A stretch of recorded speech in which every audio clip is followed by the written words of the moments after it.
vamos a continuar contándoles la historia de las elecciones en nuestro país. Vamos a hablar de los procesos electorales del siglo XX y del siglo XXI.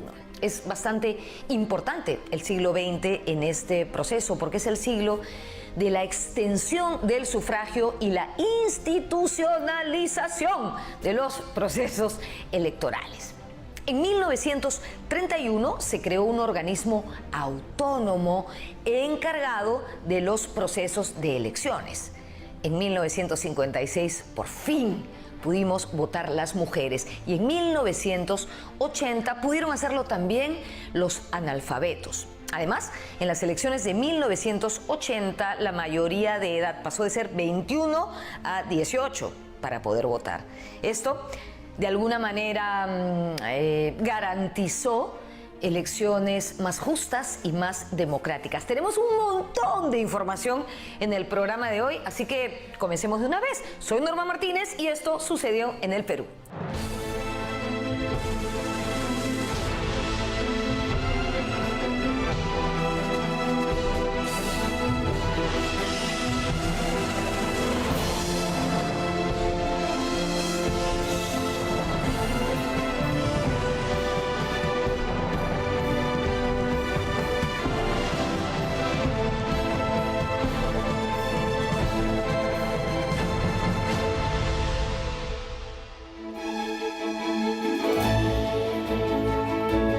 El siglo XX va a ser en realidad el siglo de la ampliación y la conquista del sufragio universal.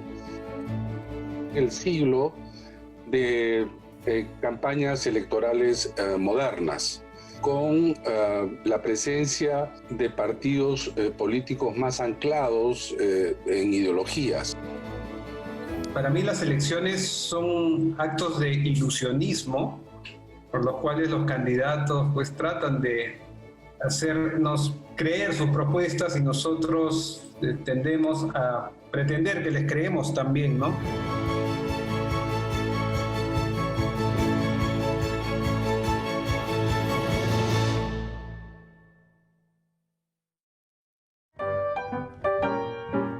En 1919, Augusto B. Leguía inició su largo gobierno, más conocido como el Oncenio, que terminó abruptamente con el golpe de estado del comandante Luis Miguel Sánchez Cerro en 1930. Al año siguiente, se produjo una reforma muy importante en el sistema electoral peruano. Permitió que se establecieran nuevas normas, entre las que son importantes, era la creación de una institución autónoma en el campo electoral, que era el Jurado Nacional de Elecciones, que se crea en 1931. América Latina es la región en el mundo que crea estos organismos autónomos. Cuando digo autónomos, quiere decir autónomos de los poderes del Estado, poder ejecutivo, judicial y poder legislativo.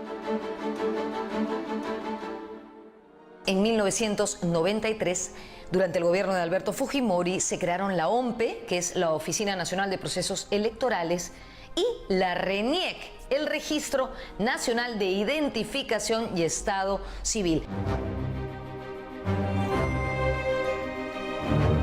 Al interior también del jurado se va a crear lo que es el registro electoral. Por primera vez en el Perú vamos a tener un registro de los electores. Y vamos a tener también el primer instrumento, digamos, y documento electoral llamado la libreta electoral. Con estas nuevas reglas, en 1931, se convocó a elecciones que ganó el comandante Sánchez Cerro.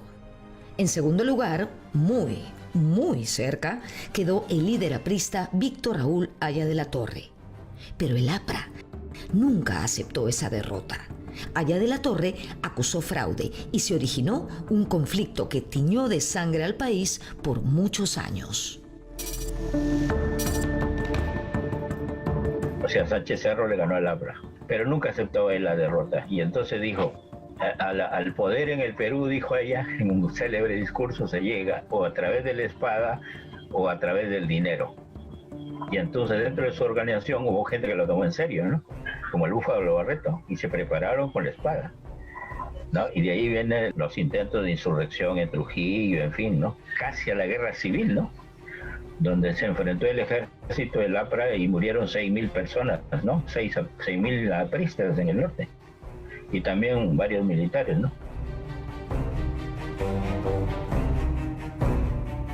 A inicios de abril de 1933 se promulgó una nueva constitución que excluía al APRA y al Partido Comunista de la participación electoral por considerarlos organizaciones internacionales. Días después, el presidente Sánchez Cerro fue asesinado y asumió el poder el general Óscar Benavides.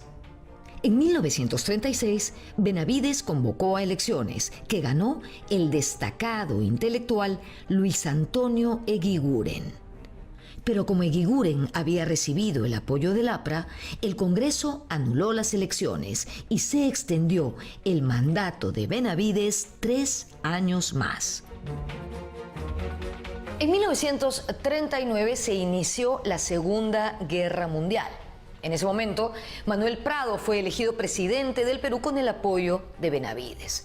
En 1945 terminó la Segunda Guerra Mundial y el mundo comenzó a transitar hacia la democracia. Evidentemente, era otro mundo ya. En ese contexto, ganó las elecciones José Luis Bustamante y Rivero en alianza con el Partido Aprista, liderando el Frente Democrático Nacional. Aceptan que haya una coalición entre Bustamante y el APRA. El candidato no es Aya, el candidato es Bustamante, apoyado por el APRA. Y entonces el APRA abre, digamos, se le da participación en las elecciones. Eso es interesante. Ya. Con lo cual va contra la Constitución misma del 33, que su artículo 53 prohibía el APRA, ¿no?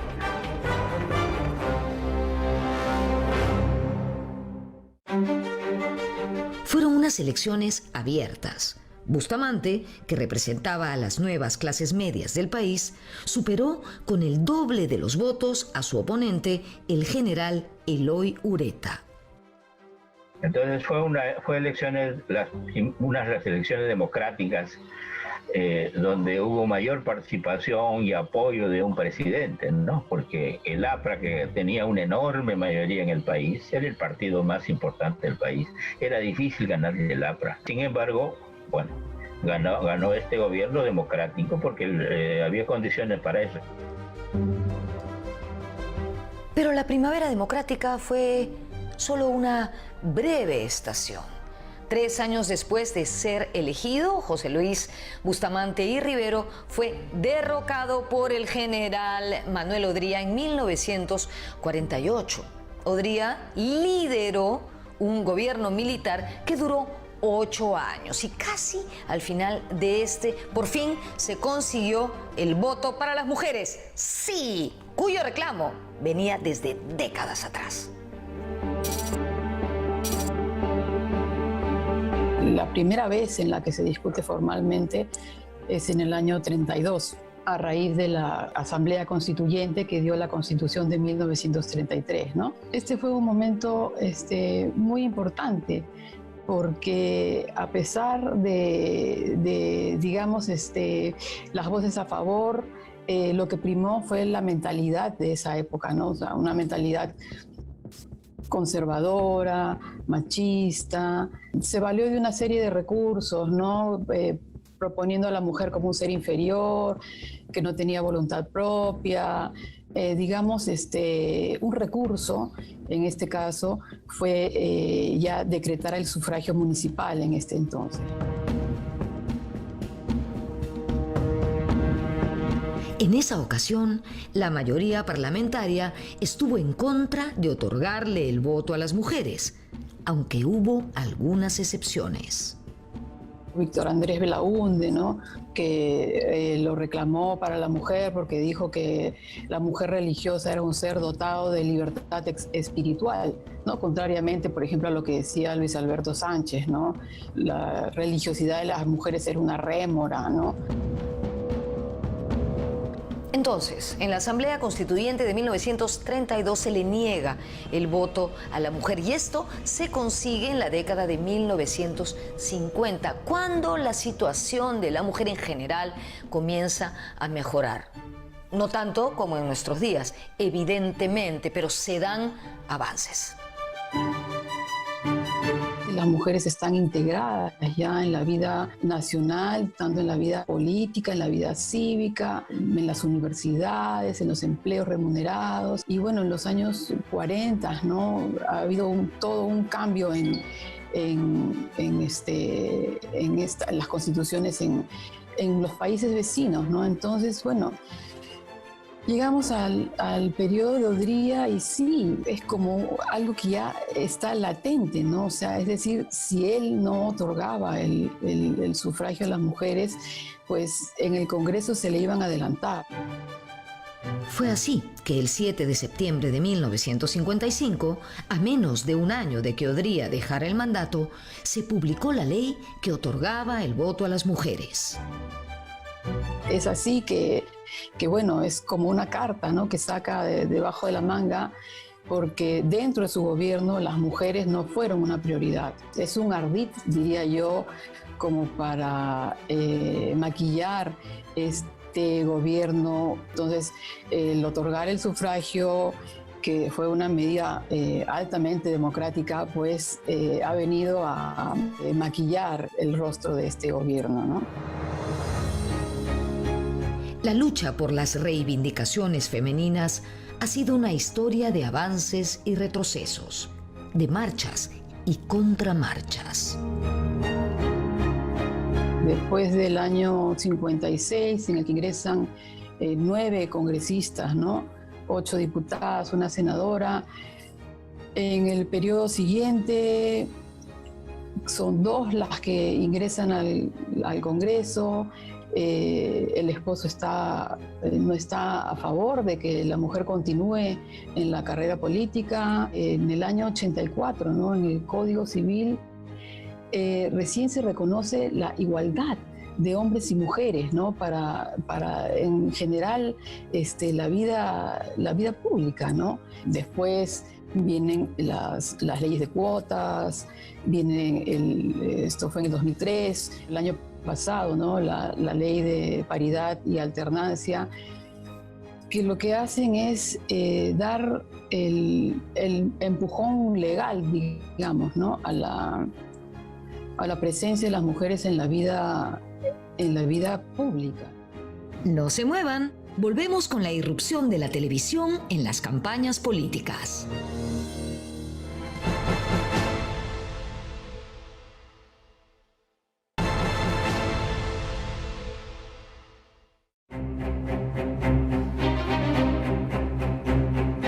En las elecciones de 1956 ganó Manuel Prado y en segundo lugar se ubicó una joven promesa, Fernando Belaúnde. Recordemos que algunos partidos, entre ellos el mayoritario, es decir, el APRA, aún estaban impedidos de competir.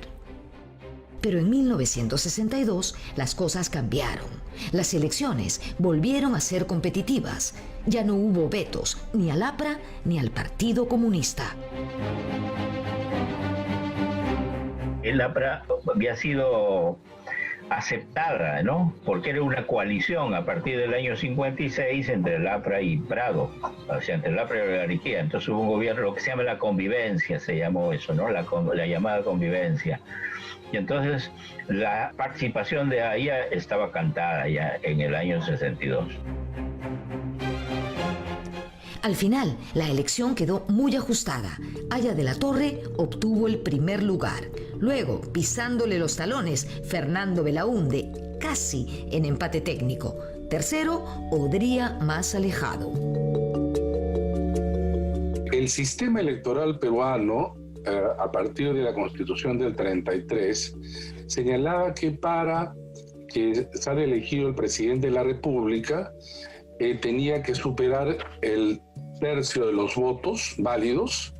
Resulta ser que en esa elección, muy parecida a la que sucedió en el 2016, hay una muy estrecha ventaja entre Aya de la Torre y Fernando Belaúnde Terry, con décimas de diferencia, lo que va a provocar que se acuse a los organismos electorales, en este caso el Jurado Nacional de Elecciones, de facilitar el fraude. Y como no ganó el tercio electoral, entonces tenía que pasar a la segunda vuelta. Ahora, pero la segunda vuelta se da en el Congreso. Y entonces comenzó la negociación. En ese contexto, un golpe de Estado encabezado por el general Ricardo Pérez Godoy derrocó al presidente Prado y no dejó asumir el gobierno a Aya de la Torre. Un año después, los militares llamaron a elecciones, pero antes de eso, realizaron una reforma electoral. Un detalle a resaltar de las elecciones de 1962 fue que detrás de los punteros, que eran pues Víctor Raúl Aya de la Torre, Fernando Belaúnde y el mismísimo Odría, se ubicó lejanamente en cuarto lugar un candidato llamado Héctor Cornejo Chávez, líder de la Democracia Cristiana. Una gran personalidad, una gran figura, pero no necesariamente un buen candidato.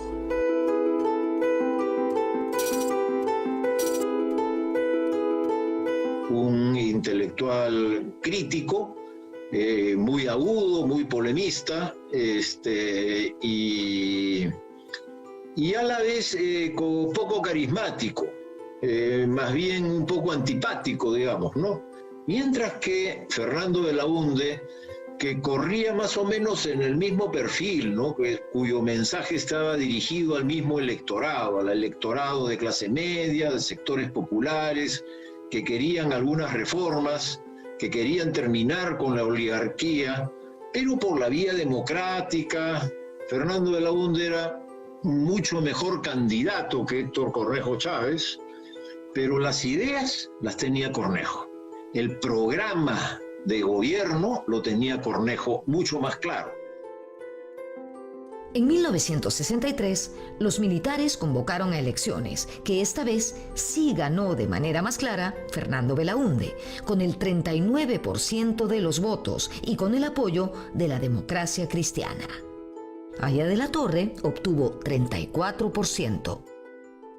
Si bien desde el siglo XIX la propaganda electoral fue un factor importante para encumbrar a un candidato, es recién después de la Segunda Guerra Mundial que apareció notablemente lo que hoy conocemos como marketing político.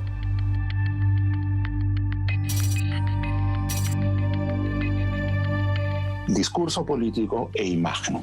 Entonces, si tú conoces al electorado, traduces tus propuestas en un buen discurso y se desarrolla una buena imagen, eso es lo que los políticos han hecho siempre. Lincoln lo tenía, Leguía lo tuvo, algunos de los civilistas.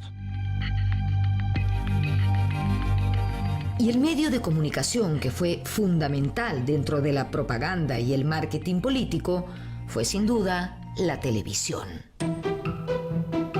En el mundo se considera que el hito del marketing político y del manejo de las estrategias de marketing en la política tiene como punto central el año 60 en la elección en Estados Unidos, en la elección en que Kennedy le gana a Nixon. Mucha gente sostiene que el candidato Nixon no valoró el tema de la aparición en televisión y de tener una relación, contacto directo o indirecto con el electorado, y entonces por un lado se presentó muy cansado y no fue muy dinámico en su participación, a diferencia del joven Kennedy, muy jovial, muy enérgico. Y hasta el Perú llegaron los ecos del debate Kennedy-Nixon. En 1963 elegimos a nuestro primer alcalde por voto popular, Luis Bedoya Reyes, representante de la Alianza Gobernante, integrada por Acción Popular y la Democracia Cristiana. Él se impuso a la candidata María Delgado de Odría, sí, esposa del general Manuel Odría, que postulaba por la coalición APRA 1. ¿Se acuerdan de qué era uno? Unión Nacional Odriguista. Bueno, en ese entonces el periodo de alcaldía duraba 3 años, por lo tanto en 1966 Bedoya buscó la reelección y en ese contexto se produjo el primer debate político televisado de nuestra historia. En él debatieron Bedoya Reyes y Jorge Grieve, un ingeniero representante también de la coalición APRA 1. Bedoya sacó a relucir toda la chispa y picardía que le conocimos hasta el final de su vida, a los 102 años, y se impuso sobre Grieve. El político le ganó al técnico. Luego de ese, hemos tenido muchos debates. Entre los más recordados están el de Fujimori Vargas Llosa en 1990, Toledo García en 2001, y la intervención de Fernando Olivera frente a Alan García en el debate del año 2016. Solo le pido a Dios que el crimen y la corrupción no me sea indiferente. Es un monstruo grande y pisa fuerte. En 1968 se produjo un golpe de Estado encabezado por el general Juan Velasco Alvarado. En 1978, durante el gobierno de Francisco Morales Bermúdez, también militar, después de 15 años sin elecciones generales, se abrió una transición hacia la democracia y se convocó a elecciones para una asamblea constituyente. Morales Bermúdez permite la apertura, se inicia una negociación básicamente con el APRA y con el PPC. La izquierda dice que no, pero al final terminaron participando. Son diversos grupos de izquierda, pero la suma se acerca al tercio, se acerca a 30%. Y es muy buen resultado. La izquierda queda segunda, ¿no?, detrás del APRA y por delante del PPC. Regresamos con el triunfo de Alberto Fujimori sobre Vargas Llosa en las elecciones de 1990.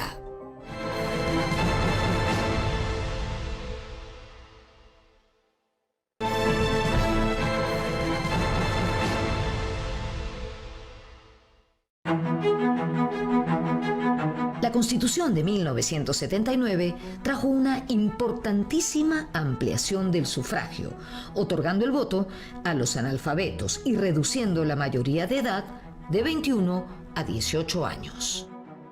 Se incorpora por primera vez en la historia peruana y latinoamericana el voto preferencial para la conformación de la Asamblea Constituyente. Las elecciones presidenciales de 1980 trajeron sorpresas. Las ganó Fernando Belaúnde, presidente al que Velasco había defenestrado en 1968. Él obtuvo el 45% de los votos, seguido por Armando Villanueva del Campo, del APRA, con 28%, y Luis Bedoya Reyes, del PPC, con 10%. Belaúnde no había participado en la Asamblea Constituyente, ¿no? Se había abstenido, ¿no? Entonces, la elección en el año 80 aparece casi como una especie de reivindicación al hombre golpeado, ¿no? Pero en esa elección, en términos de la cédula de votación cambia notablemente, porque al votar los analfabetos, en principio no podían escribir, ¿no? Y en consecuencia tuvo que ir a un modelo de cédula que es la que conocemos ahora, donde aparece el nombre y el símbolo del partido, y entonces lo que se tenía que marcar era simplemente con un aspa o una cruz. Eso va a posibilitar también el desarrollo del marketing político asociado pues a la parte visual.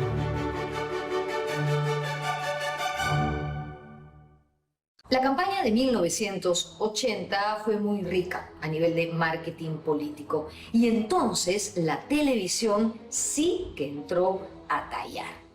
Recordemos que la televisión había entrado tímidamente a nuestro país en 1958. De hecho, Belaúnde ganó en 1963 las elecciones sin hacer ninguna campaña política en televisión.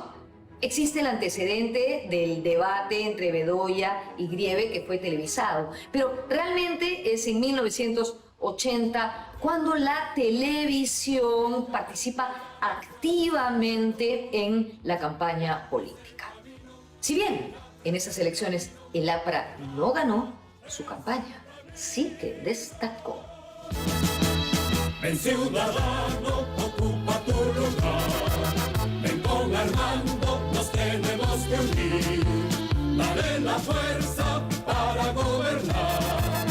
Era más bien un llamado a todos nos queremos, todos somos buenos, ¿no? El APRA es el camino, me acuerdo que esa era la consigna, para que todos estemos juntos.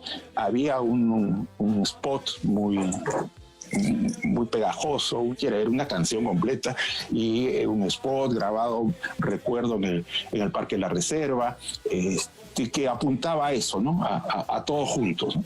El APRA, que digamos en su tradición había sido un partido antisistema, o un partido que marcaba diferencias con la oligarquía, que marcaba diferencias con digamos, los dueños del Perú y todo eso. El 80 como que buscaba que todos lo aceptaran. Víctor Raúl quedó en mi corazón. Aquí está Armando para conducir a este Perú que amó el viejo León. Cuando analizas las elecciones del año 80, la del 85 y un poco la de los 90, te das cuenta que la música es épica, la música es himnos. Para mí, una de las canciones de campaña más hermosas que ha habido es la del 80 del APRA. El APRA siempre ha sabido hacer buenas campañas, al menos entonces.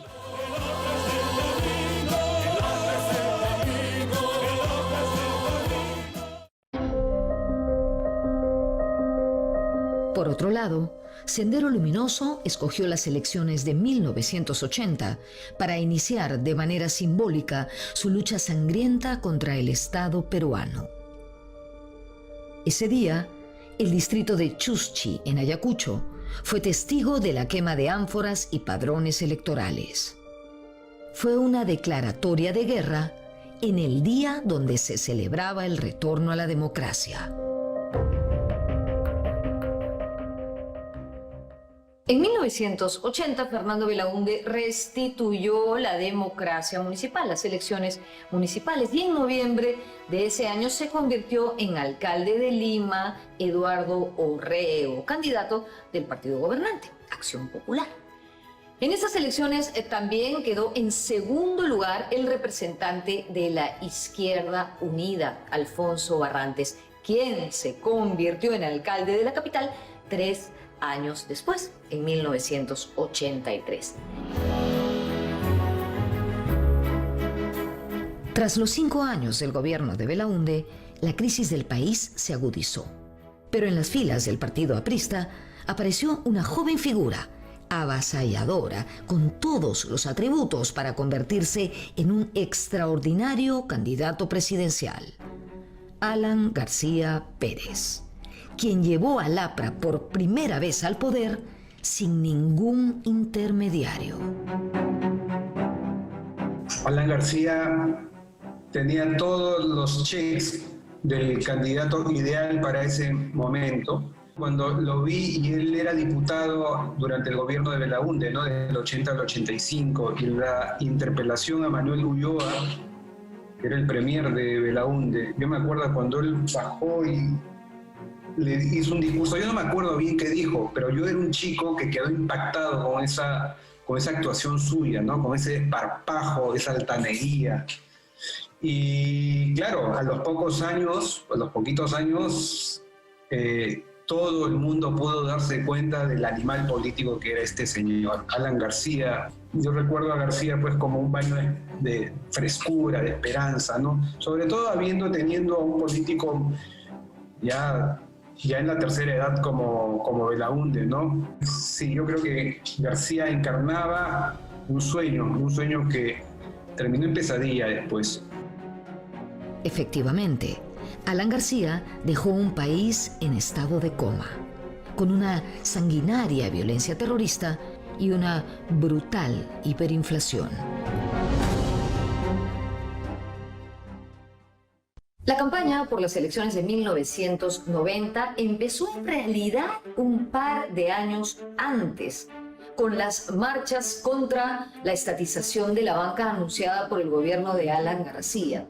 El liderazgo de todo esto recayó en Mario Vargas Llosa. Sí, el escritor, nuestro premio Nobel. Él estuvo al frente del movimiento Libertad y luego, junto a una coalición de partidos de derecha, postuló a la presidencia por el FREDEMO, el Frente Democrático de Unidad Nacional. Ellos hicieron una campaña millonaria. Todo parecía indicar que ganarían las elecciones. Cómo inclusive pensaron y diseñaron el símbolo, que era esta especie de escalera a partir de piedras andinas, ¿no es cierto?, ladrillos andinos en muro inca, una tonadita. O sea, trabajaron todo lo que, digamos, todas las opciones que había en el mercado, todas las recetas que estaban en el libro, las usaron, las aplicaron. Yo creo que si uno compara cómo fue la campaña electoral de García en el 85 y compara cómo fue la campaña 5 años después, ahí ya te das una idea de qué tan rápido se desintegró el país socialmente, ¿no? Vamos a bailar la vencedora, que es un ritmo suave que enamora. Vamos a bailar la vencedora. Cualquier inmoralidad que existiera tiene que ser o modificado o sancionado. Yo soy el primero en celebrarlo. Yo no tengo más fortuna que la de mi honra. ¿Quieres repetir el mismo baile? La campaña electoral del año 90 fue tremenda, fue encarnizada, sorpresiva, desesperada. Me acuerdo después de viviendo hiperinflación, terrorismo, me acuerdo de Roxana Valdivieso cantando este himno a la libertad con el FREDEMO, y todo era, digamos, posible con un nuevo, el gran cambio, ¿no? Pero de pronto, cuando ves cómo congresistas, candidatos al Parlamento, hombres blancos, privilegiados, empiezan a hacer su campaña con dinero, evidentemente la gente empezó a ver, no, acá hay gato encerrado, los blancos de siempre pugnando por entrar al poder, esto no me huele bien. Perú, 1990. Un aterrador experimento se prepara, como si los peruanos fuésemos conejillos de indias. A esta campaña pertenece el célebre comercial que auspiciaba la candidatura del APRA e infundía temor a la población con el shock que le esperaría al país si ganaba las elecciones Mario Vargas Llosa. El shock y el apoyo, digamos, no muy subterráneo, a un japonesito que se paseaba con tractor y que encarnó este movimiento anti-FREDEMO, ¿no? Anti-establishment, anti-pitucos, antipoder blanco de siempre, de toda la vida. Entonces eso hizo que las elecciones del 90 pues sean dignas de estudios para la posteridad. Y claro, eso fue aprovechado por la ola, lo que después sería el tsunami Fujimori, ¿no? Que encarnaba valores que en ese momento los peruanos creíamos no tener, es decir, honradez, tecnología y trabajo. Marca el 90, el símbolo del cambio. No se vayan, regresamos con lo último del programa, las elecciones del siglo XXI.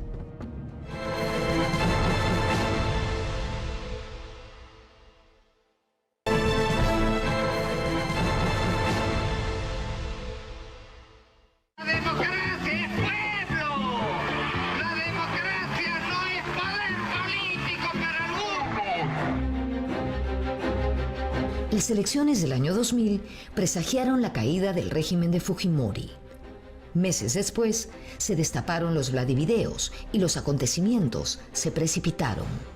Valentín Paniagua asumió como presidente de transición y convocó a elecciones para el año 2001. Apelando a sus orígenes humildes, desde los rincones más hondos del Perú profundo, Alejandro Toledo galvanizó las esperanzas de una nueva transición democrática. Para el 2000 estaba Fujimori, la tecnocumbia y el chino.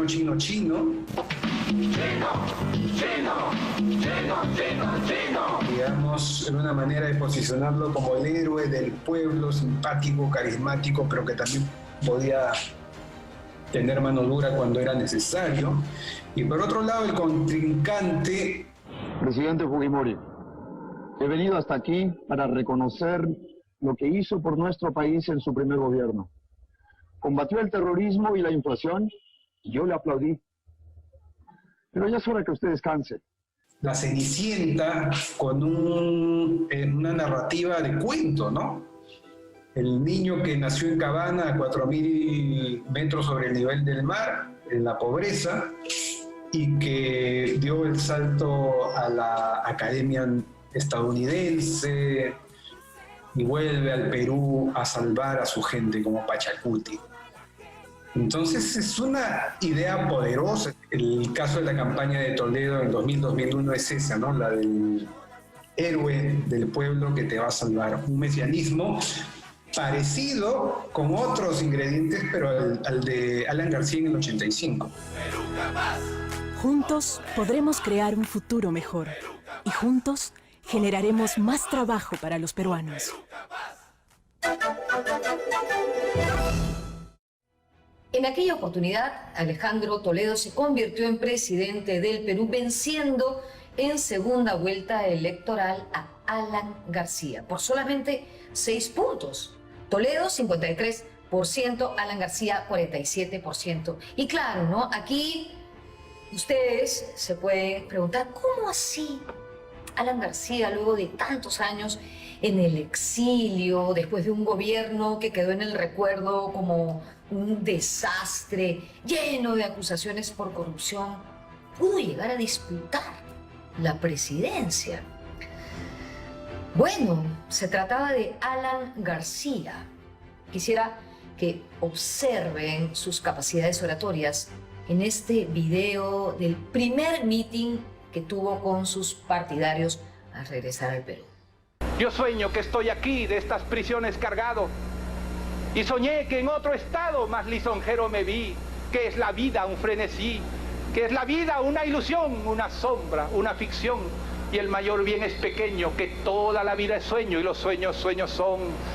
Perdono a todos los que me gritan, perdono a todos los que me injuriaron, perdono a todos los que me dejaron, los perdono en nombre del Perú. No sé a dónde me conduzca la vida, no sé si me lleve a la muerte, pero aquí estoy entregando todo lo que soy otra vez al servicio de la patria.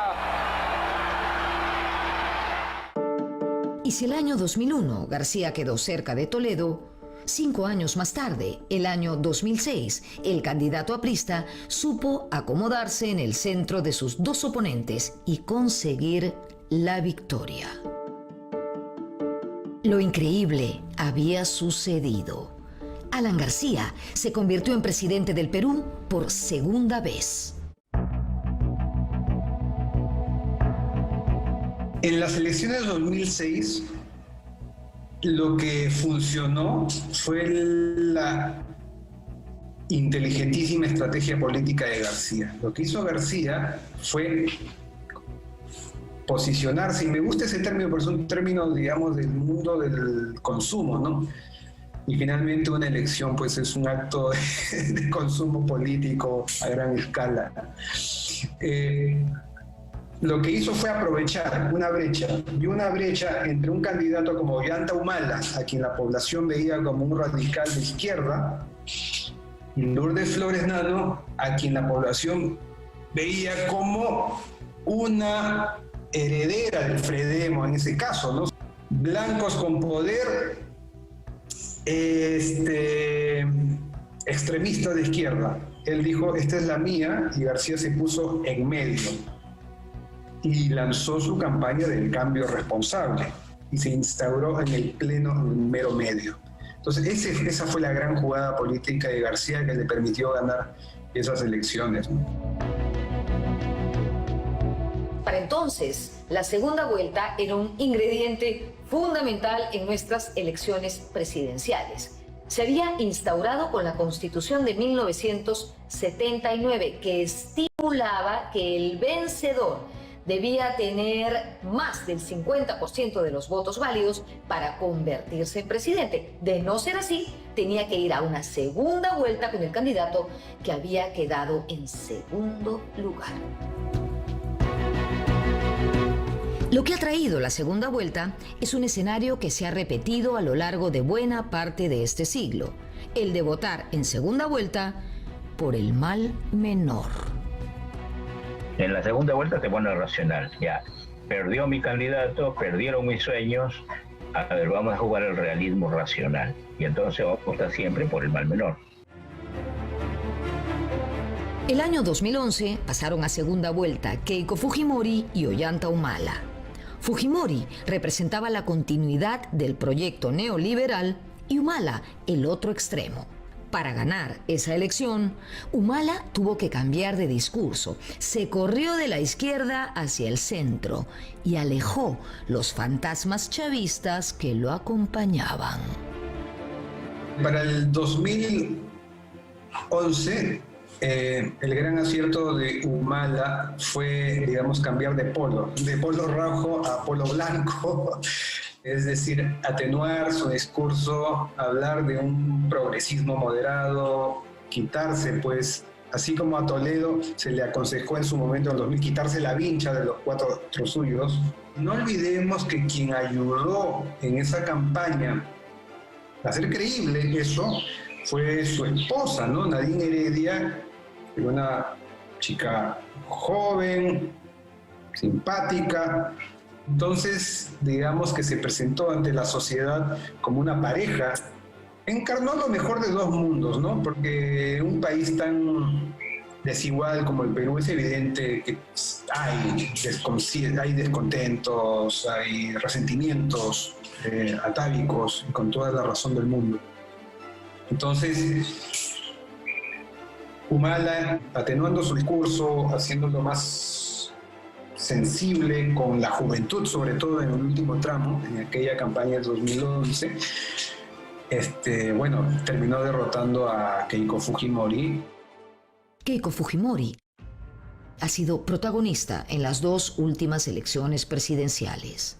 En ambas terminó siendo derrotada en segunda vuelta de manera muy ajustada.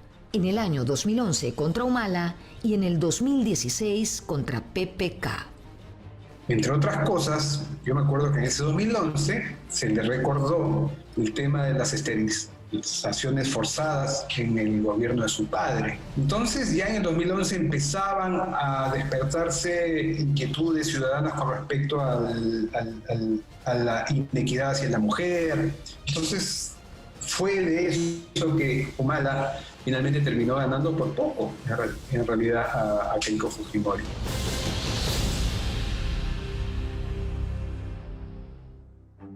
Hoy, con el auge de las redes sociales y la digitalización de las comunicaciones, están cambiando las dinámicas de las elecciones, evidentemente.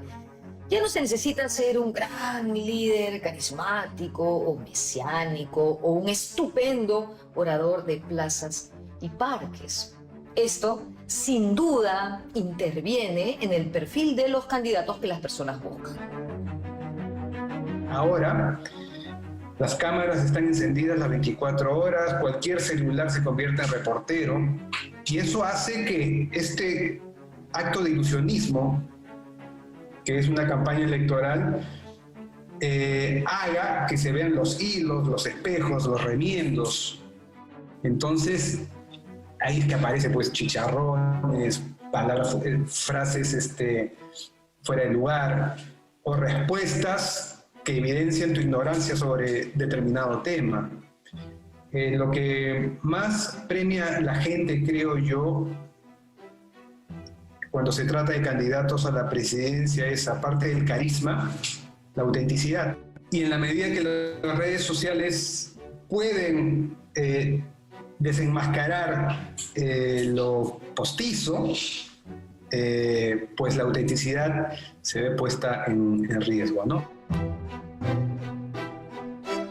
Y hablando de transformaciones, hasta ahora se siguen implementando nuevas reformas electorales con el fin no solo de seguir ampliando la ciudadanía y contribuyendo a realizar unas elecciones más democráticas, sino que también buscando combatir la corrupción.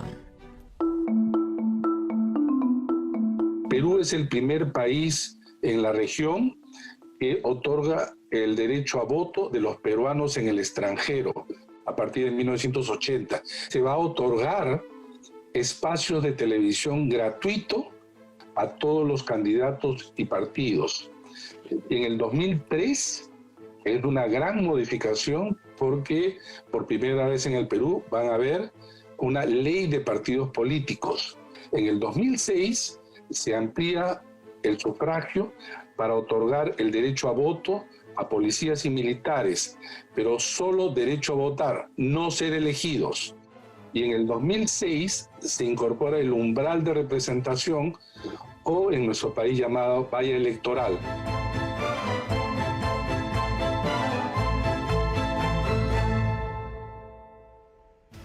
Asistir a votar y elegir libremente a nuestros representantes, sea presidente, alcaldes, autoridades regionales, etc., es un derecho que tenemos todos los peruanos por igual. Y eso nos garantiza que vivimos en un país libre y con democracia. Para conservar esta libertad y esta democracia, elijamos bien por quién votar, informémonos, hagamos un voto responsable en las elecciones que están a la vuelta de la esquina. Solo así podremos empezar a construir el Perú que todos queremos. Nos vemos en la próxima.